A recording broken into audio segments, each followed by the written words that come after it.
Alright, and we're off. Welcome to our first episode of Digging Deeper, the official Gravity Falls Deep Woods podcast. Today I have with me... My name is David.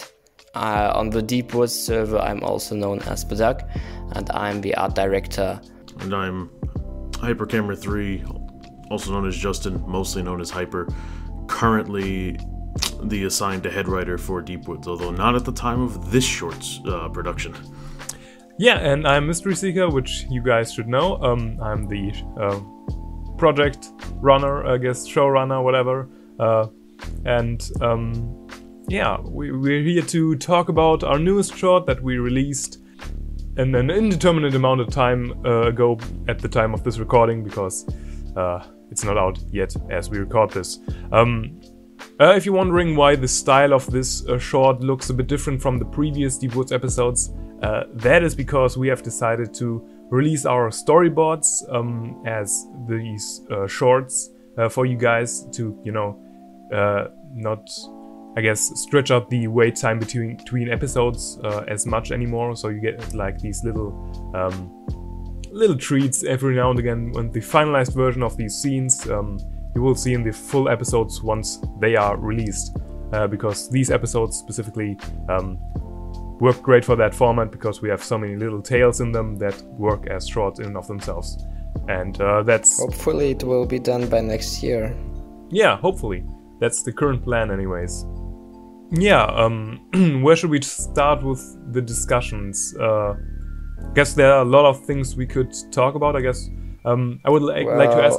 I guess we could start at the beginning. How was the writing process? I never was a part of that, so that's something I'd actually be interested in. Yeah, I was going to ask Hyper. Can you tell us a bit about the beginnings of the short? So, specifically regarding Dipper's short, I can't speak to like what it was when it's like original first draft stages.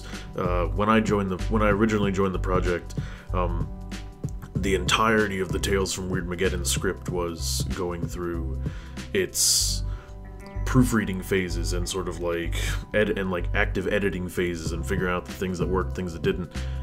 When I joined the group of writers at the time had just started the Dipper story, and that was my jumping into Deep Woods, was just getting onto that specific project and seeing what worked there and what didn't. The majority of, as I recall, the majority of the actual events of Dipper's story, of this short, are pretty much all the same. The encounter with the 8-ball, pool check, teeth, Pyronica, the church, everything else that involves that, Waddles being yeeted into the sun. Pretty much all of that is more or less the same as I recall it to be. Most of my active additions to it, and the additions that I just kept workshopping with the writers at the time because I thought it was the most important, was a lot of the dialogue and a lot of the work that was giving Dipper those big quiet moments that he has throughout throughout the course of the short. I think he has 3 very specific, just focused Dipper has a moment to himself kind of thing, because I think that Dipper was always at his strongest as a character.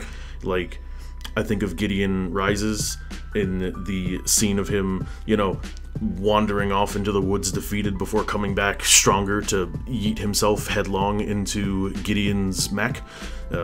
And I felt like having more of those, because we see his full arc in Weirdmageddon. We don't really get any of the quiet moments of Dipper having his big low points, and I distinctly remember wanting to make sure that we focused on those, because him having his big heroic moments is all of the finale of Gravity Falls, and I specifically remember harping on and making the writers focus on these specific things. And I know a lot of the dialogue ended up being stuff that I pitched and then proceeded to just get workshopped around until we found the exact words and the exact things that we wanted to have him say and have him sort of, promise to do and everything, while everything else that actually happens around him, we mostly just focused on tightening up and, how exactly do we want him to encounter Bill?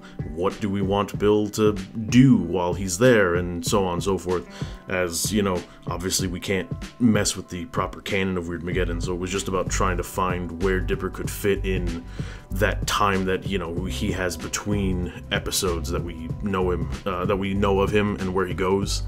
And that was the majority of my main example of the writing, like my main sample of the writing process with that was just figuring out how we could bring out like the emotional moments for Dipper around the main sort of action of his specific tale. Yeah, I think that was like how long ago was that? Like 2017 or something when we worked on this? I think it was before that. Oh man, I've been on this project for a hot minute now. I early know 2017, maybe 2016, something like that.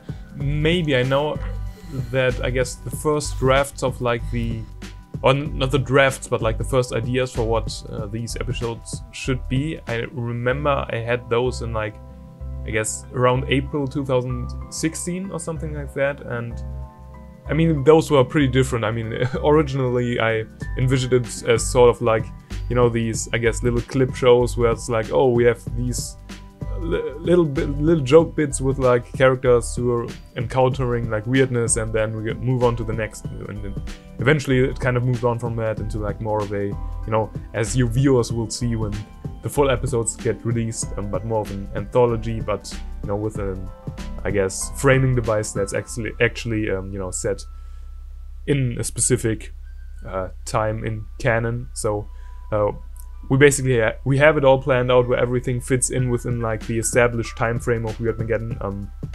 And you know, it was a little tough, you know, to kind of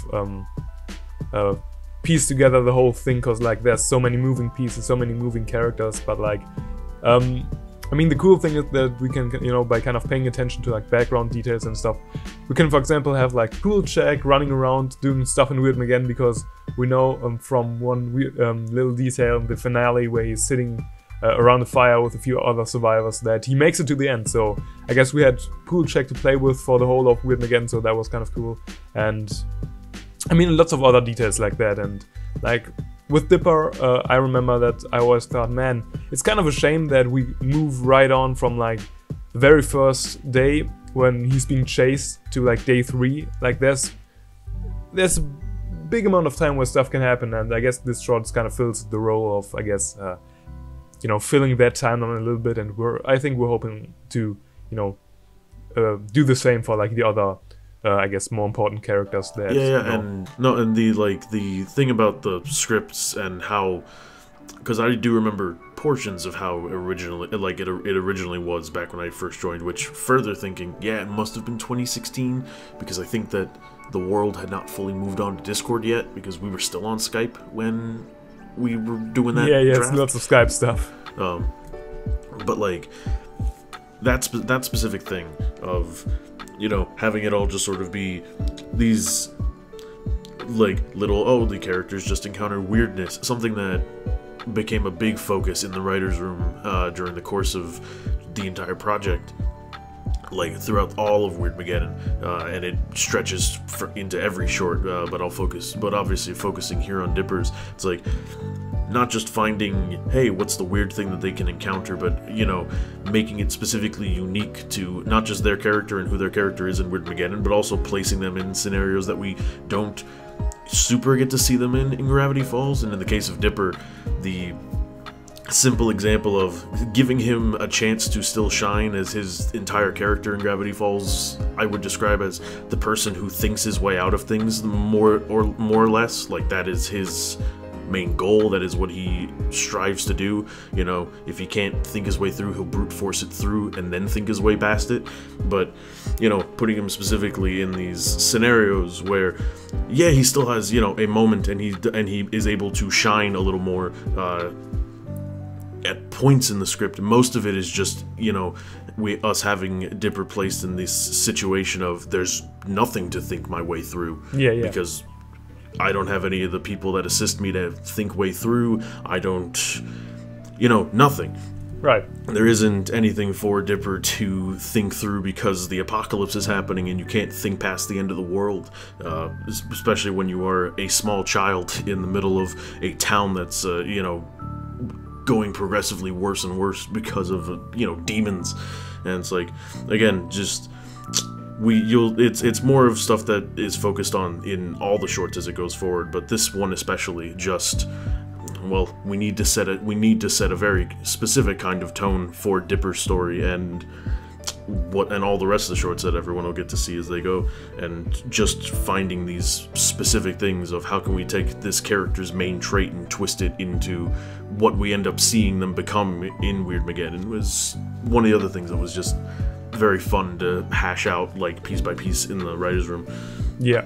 I mean, there was also, like, the challenge of, how can we, I guess, use these characters without having them, I guess, complete their arcs or whatever, what happens to them in the finale, and, like, have them, like, some characters we don't get to see for, like, a whole while during Weirdmageddon, so, like, there's the challenge of, like, not really knowing how much you can change these characters so that they eventually still fit with the actions in the finale, and I think it was kind of a challenge, but I thought it was, fun to, figure this whole thing out.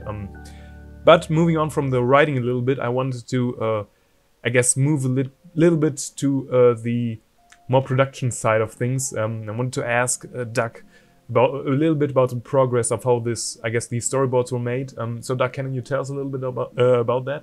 Oh, sure. Well, you see, when I came onto the project, that was in 2018. I think Quest for Wind of West has already been released, and Deep-Rooted Misunderstanding was in its final stages. I came onto the project to work on the Tales from Weirdmageddon right off the bat. So your whole experience with Deep Woods is basically just Weirdmageddon? Yeah. Yeah. Basically. So some stuff has already been done for the Dipper short when I joined, or some was being done while I worked on a different scene. I know that Provider of Guardians was working on a really cool shot with Waddles when he was flying over the town. On our Discord server, people could always share their progress in the storyboard channel, and it was always really cool seeing what the other people were doing, and that was really inspiring to me. I have to admit that I was working really slow at first. The first thing that I got assigned was a scene with Zeus, which took me a really long time to get into, but slowly I started to figure out how the storyboarding process worked. I started with drawing them on post-it notes, and then moved on into digital and became more advanced. And later, when the opportunity came, I started working on scene 16 with scene 16. That's the scene in the pool, right at the beginning of the short. With Dipper and Pool Check, and it was a really fun scene. I really liked working on it because I have been working so long on that Zeus scene that it was nice to change things up. Yeah, nice change of pace, and yeah. Basically, Purple had already done a lot of really good stuff when I checked in with her, and then I added some of the stuff that I thought could help the sequence get better. I made the ending with the inflatable ducks waddling out of the shed and crying Zeus, and then Pool Check falling to the ground.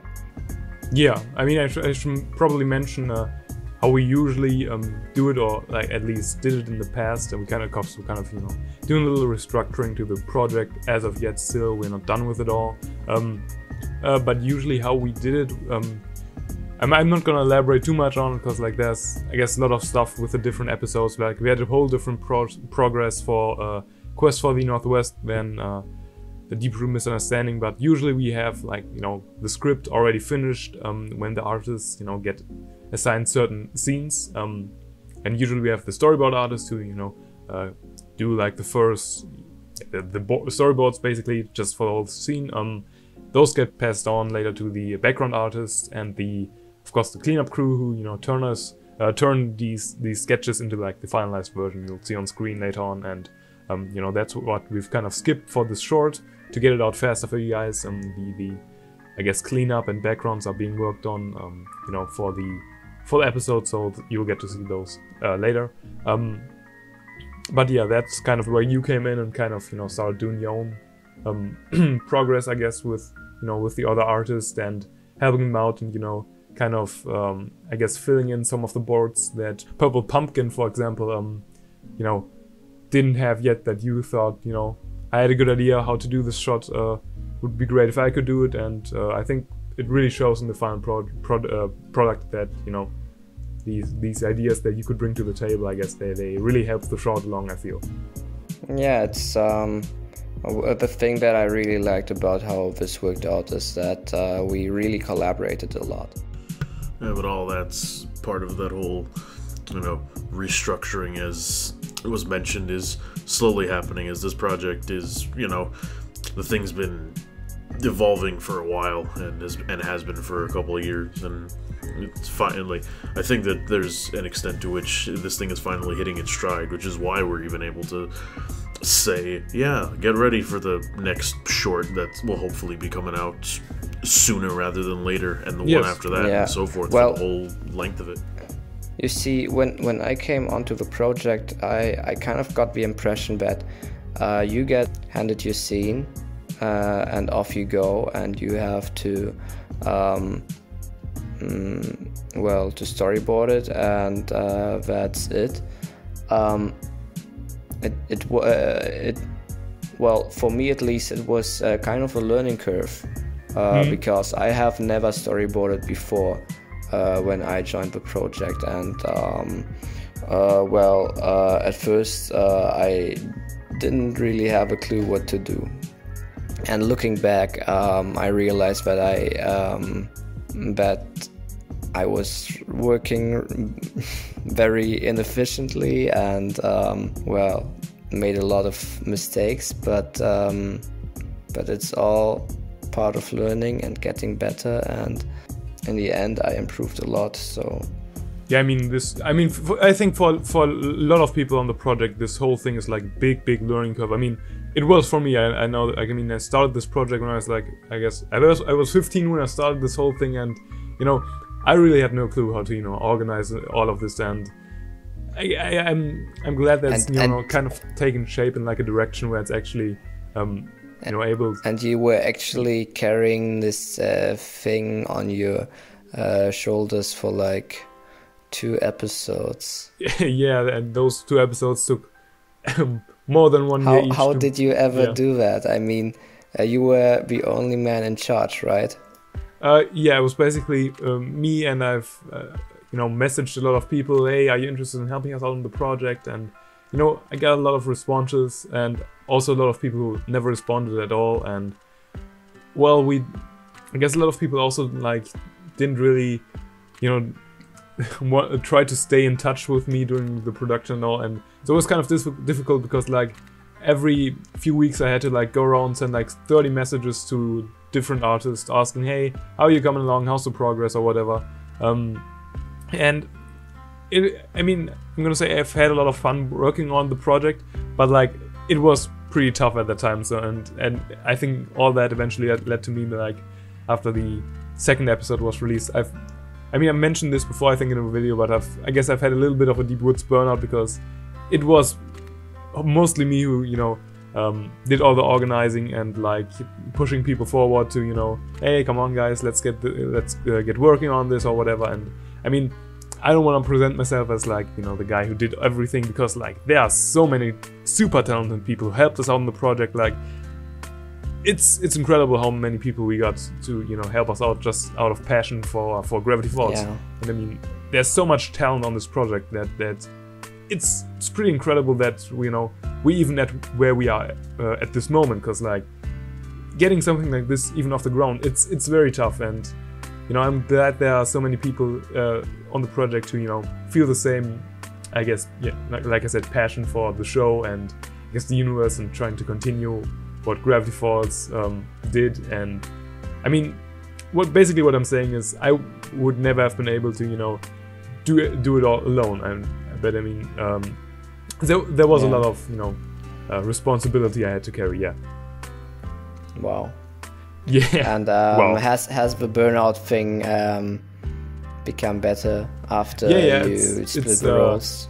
It was for a few months where I mean I was very busy in my real life and whatever, so I guess I didn't have a lot of time to, you know, work on Deep Woods, and I've been pretty busy like since then. But like right now I've hit like a patch where I basically have nothing to do, so I've, you know, been able to get back into the project a little bit more, and I'm glad that you know, things are moving forward a little bit more and more, and that we're getting, you know, stuff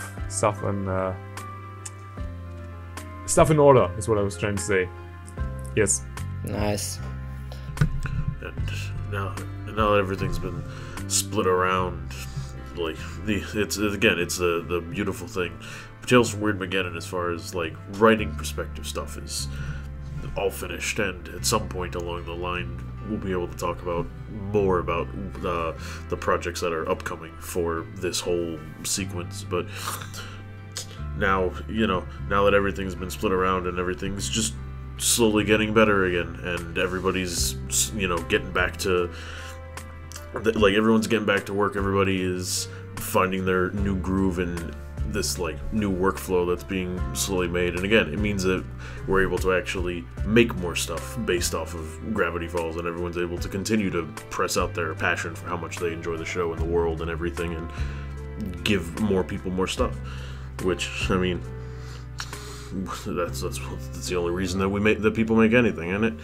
Yeah, basically. Give more people more stuff. And I mean, I've really noticed, like, I guess, like somewhat of a shift in attitude, and like also the group chat or whatever. Like, there's a lot of more enthusiasm like brought to the table, and like people getting excited for stuff that's upcoming, and like, you know, it's great to have this kind of positive shift in the project, because I guess, yeah, I can kind of see how people would get like a little discouraged after like such a long time of nothing really happening. But like, I guess that is kind of on me, because I guess I pretty much built the whole project in a way, I structured the whole project in a way that kind of relies on me to, you know, keep pushing it forward. And I guess at some point I just figured that I can't, you know, keep the project in that kind of shape and hope to, you know, reach the goals that we have, you know, set for ourselves. And, you know, with the whole, I guess, new way of doing it, everything's kind of, you know, going a bit smoother. You know, I don't have to stress myself as much anymore to, you know, be the one to push everyone forward. And I think that's, you know, it's gonna lead to some great stuff in the future. And I'm personally pretty excited to, you know, have you guys, the viewers, see everything that we've been working on, because we've got like so much stuff with Deep Woods that we haven't done yet, that we've been planning, and it's gonna be pretty cool, I think. Yeah, there's some really cool stuff lined up, and I also can't wait for everyone to see what we're doing, because we're doing a lot right now. Yeah. For the sake of the viewers that are preparing, who have actually decided to take a look at this and hear about what's upcoming and all that. What is upcoming? What's the one that follows the Dipper short? And theoretically, what are the lines for that one going forward for all of Weirdmageddon, if you know it offhand, or if you're willing to speak, if you're willing to bare your secrets? Well, I don't want to, you know, reveal the whole lineup for the upcoming shorts, because stuff might get shuffled around a little bit, and like, you know, plans may change. But what I can reveal is the image for the next short that we will be working on. It's gonna show up right on this very TV that displays our cool cool little graphics that I use to underline, you know, what we're talking about. And as you can see, it's a short for Mabel. Yay! Yay! We're gonna get the happy stuff after this one. Yeah. Yeah, it's gonna be pretty big contrast. This one's gonna be so fun. I Yes. love it. You And I know, mean, actually, may I say, when I was working on this one, I actually got into skateboarding. So, Man, that's kind of a spoiler you dropped there. well, you know. Oh no, it's all coming apart at the seams. This can mean anything, but actually, I don't see this as a spoiler, but more as a little teaser. It's true. It kind of is. But little tease I would like to drop that, you know, if you're wondering where, you know, Waddles was thrown at, you know, you might find the answer in the next short.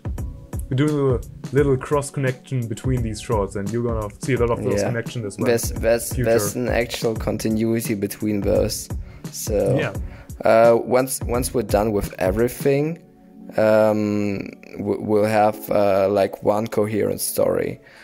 Yeah, basically, and like I said, this is all, I guess, in the Deep Woods canon. This all fits together with the Gravity Falls canon, so we've spent a lot of time, you know, thinking about like how to, you know, put the pieces together, have it all, I guess, line up in the right way, and like, I guess even the whole framing device that the story, where the tales are gonna be told, there's a place for that inside the show, and I don't want to, you know, spoil it all yet, but like, it all fits in there, so I'm excited for you guys to see that, and yeah. I guess what else I can mention is a little bit about the editing of the episode, which I've done a lot of in the last couple of days. I'm fully gonna admit I have had very little sleep. I pulled like, I guess, 2 all-nighters, so it's probably not healthy, but it's too late to change it now.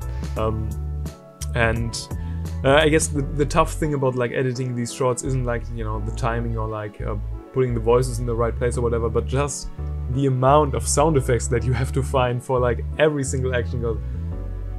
Man, there's so many little details you have to think about, like, and also the music and whatever. Like in a normal video you'd film like with your friends or whatever, you at least have like some audio you can work with, like even if you don't, you know, put in extra sound effects or whatever, like any video you filmed is gonna sound like natural. But like with these episodes, you gotta put in everything so that eventually it forms a soundscape that doesn't sound super fake.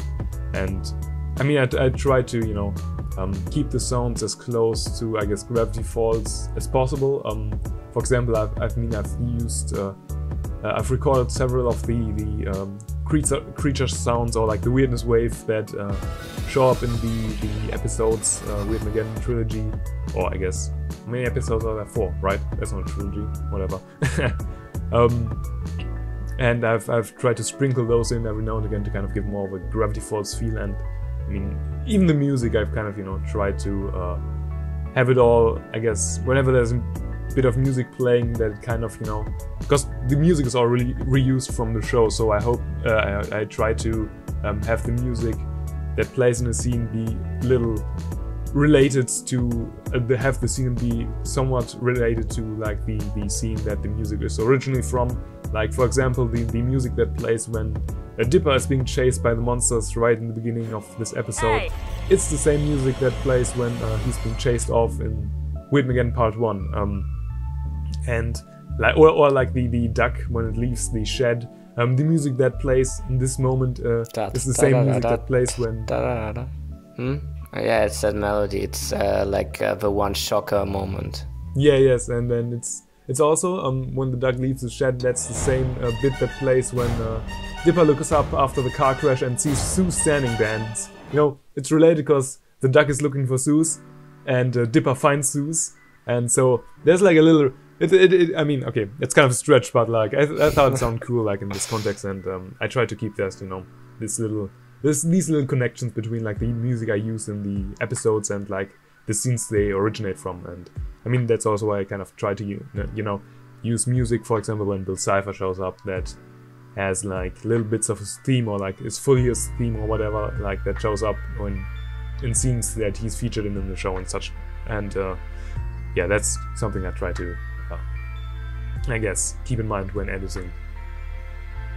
So yeah, there's a lot of stuff to, you know, keep in mind, and it's complicated stuff, but like eventually when it all comes together, I think it really helps push this Gravity Falls feeling that you want, right? Yeah, and actually it does feel very authentic. It's a lot of moving parts and pieces throughout the entire production to make sure that it gets to that point of still having that same vibe and same feeling of Gravity Falls. You know, getting the words right, making sure that the art flows in a specific way. All of the sound effects. Yeah, and casting the music and voice everything. actors, whatever. That's, I mean, Yeah, we try to, you know, find all these little bits that like fit together to make the show, or I guess the Deep Woods make it feel like the show. And it's, you know, it's always really nice to, you know, have people comment or say that this feels just like a real Gravity Falls episode. I mean, that's exactly what we're trying to achieve. Like, make it feel like part of the universe, part of the show. Like, it belongs, I guess. and I'll actually, while we're here, I'll specifically even bring that up because you mentioned it. Because we have somebody from art, we have the head of project who edits everything, and one of the people who was behind this specific short. But we don't have any of the voice actors that are here right now. But like, you know, it's almost impossible to have anybody who sounds any sort of pitch perfect to the people that are on that show. But I mean, every voice actor that's come through Deep Woods are all, you know, incredibly good and talented, and like, you know, put all into it and continue to give us the same feel and vibe of these characters while sounding as close to them as, you know, we can possibly find, and all equally deserve, you know, as much praise as everything that we pump into the project as well. And I want to make sure I mention it because we just don't have one of them here right now.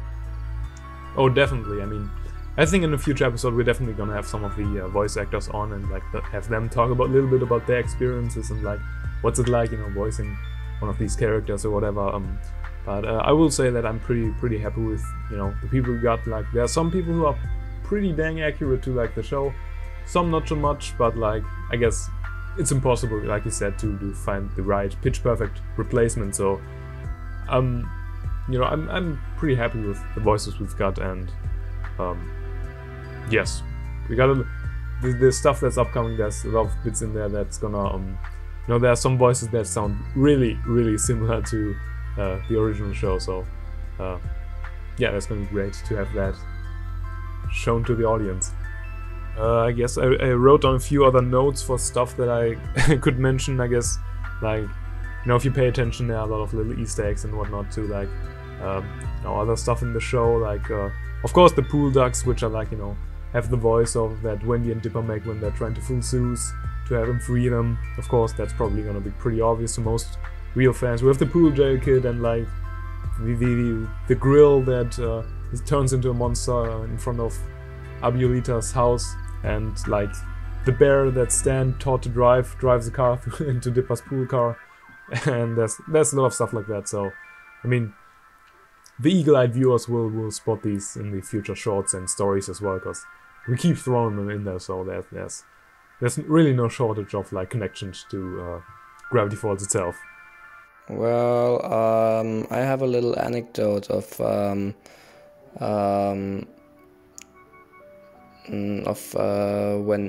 the time when I was working on the storyboards for when Dipper escapes the monsters. So I needed him to crash the poolmobile through the fence and then get away. And what I did was drawing cars in motion is actually not as easy as it may sound. So I got myself a car toy from the Disney Pixar movie Cars, and actually acted the car chase out as I would want it to be, so I could actually see how this might play out on the screen. So and once I had kind of the idea of what I was going for, I drew these sketches that you can see right here on the screen, and later animated it in the digital drawing program. So don't be afraid to draw off a reference. It's usually really helpful. Hey guys, you see how dedicated our artists on this project are? This guy, he bought a real car just for the scene. So I mean, how do you top that? He crashed into a fence. Right. So that he could draw exactly what a fence looks like when you run a car through it. This man is in prison recording this podcast right now. And if you're not working at this level of dedication, then what are you doing? Yes, and that's basically a pretty good representation of what this project is supposed to be. A dedication to a show that exceeds the dedication that most people would have, but I think everyone on this project shares at least some of it. And going to prison. Eventually, because Disney sues us. Or Disney hires us. That's the other way to look at it, right? Well, yeah, let's hope for the latter. And then it's a trick to send us to prison. Well, potato, I guess, right?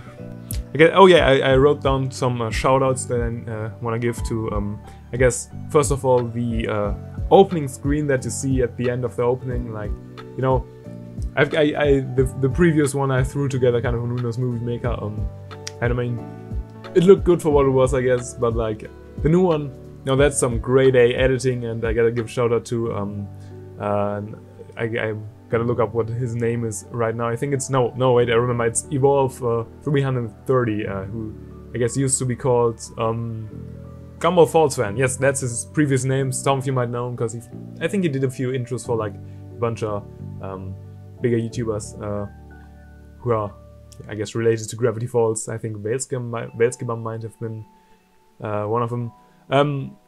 But yeah, there's a link to him in the description of the episode, and I think I'm gonna link him here as well. And also, I want to give another shout out to Popelic VA for giving me the access to the font used in the end credits of the episode. It's almost exactly the one you'd see in the end credits of the actual show. So thank you, Popelic VA. He's been a great help for a lot of stuff. He's also a Bill Cipher and like a bunch of other voices. He does our Durland. He makes an amazing Ford expression. Yeah, he does Ford. He does Toby Determined, and I think a few others. So and I mean, it's always great to, you know, have like voice actors who are always excited to like get another voice and find, oh, do I have more characters in the script that I can voice or whatever. It's always fun, and yeah, it was in general it was a lot of fun to like you know, record the voice actors for like this episode. I mean, I don't want to get into it too much right now because like there aren't any voice actors here, but I mean, there's some always pretty fun to have those recordings and listening to people who are actually good at like doing voices. Yeah, and that's I think pretty much everything I had written down for my notes, other than it's cool to have the Henchmaniacs show up again because they aren't featured as much in the show.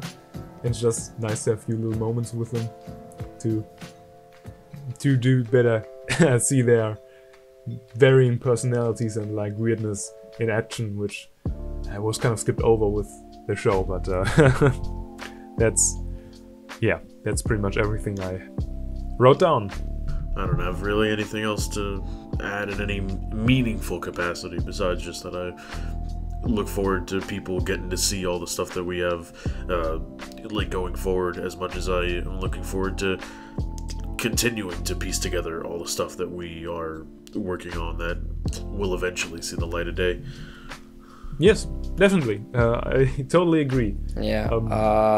Keep watching Gravity Falls Deep Woods, everybody. We are pouring our heart and soul into this, and hopefully by next month there will be this Mabel short that we've teased already. It's so fun, it's amazing, and there's more to come. Yeah, so you guys heard Yeah. here first. Next short, July. Mabel. Be there, or actually no other option, you be there and watch it. Yeah, Yeah. Alright. don't be square. Don't be square.